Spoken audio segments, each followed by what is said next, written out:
Cherry బిందు ఇద్దరు కూడా నక్షత్ర దగ్గరికి వస్తారు. ఇక చెర్రీ నక్షత్రతో నిన్ను ఎంతగానో ప్రేమించే మా గగన్ అన్నయ్య రేపు నిన్ను ఈ ఇంటి నుండి ఆ ఇంటికి తీసుకువెళ్ళడానికి వస్తున్నాడని చెప్పగానే నక్షత్ర ఎంతగానో ఆనందపడిపోతూ ఉంటుంది. నాకు తెలుసు బావ లేదు లేదు అంటూనే ఏదో ఒకరోజు సంబంధం మాట్లాడడానికి ఈ ఇంటికి వస్తాడని అని చెప్పి నక్షత్ర హ్యాపీగా ఫీల్ అవుతూ ఉంటుంది. నేను నీతో ఈ విషయం చెప్పానని దయచేసి గగన్ అన్నయ్యకి మాత్రం చెప్పొద్దు అని చెర్రీ నక్షత్రతో అంటాడు. సరే అని చెప్పి నక్షత్ర అంటుంది. మరోపక్క రాత్రిపూట స్విమ్మింగ్ పూల్ దగ్గర భూమి టెన్షన్ పడుతూ నిలబడి దేని గురించి ఆలోచిస్తూ ఉంటుంది. అప్పుడే నక్షత్ర డాన్సులు వేసుకుంటూ భూమి దగ్గరికి వస్తుంది.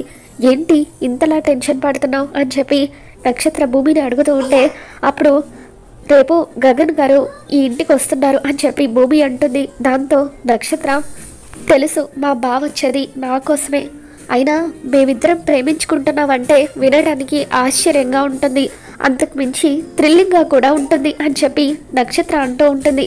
ఆ తర్వాత భూమి వైపు చూస్తూ అయినా బావ వచ్చేది నా కోసం అయితే నువ్వెందుకు అంతలా టెన్షన్ పడుతున్నావు, కొంపదీసి నీకు కూడా మా బావ మీద క్రష్ ఉందా అని చెప్పి నక్షత్ర భూమిని అడుగుతూ ఉంటుంది. మరి ఈ వీడియో మీకు నచ్చినట్లయితే తప్పకుండా లైక్ చేయండి.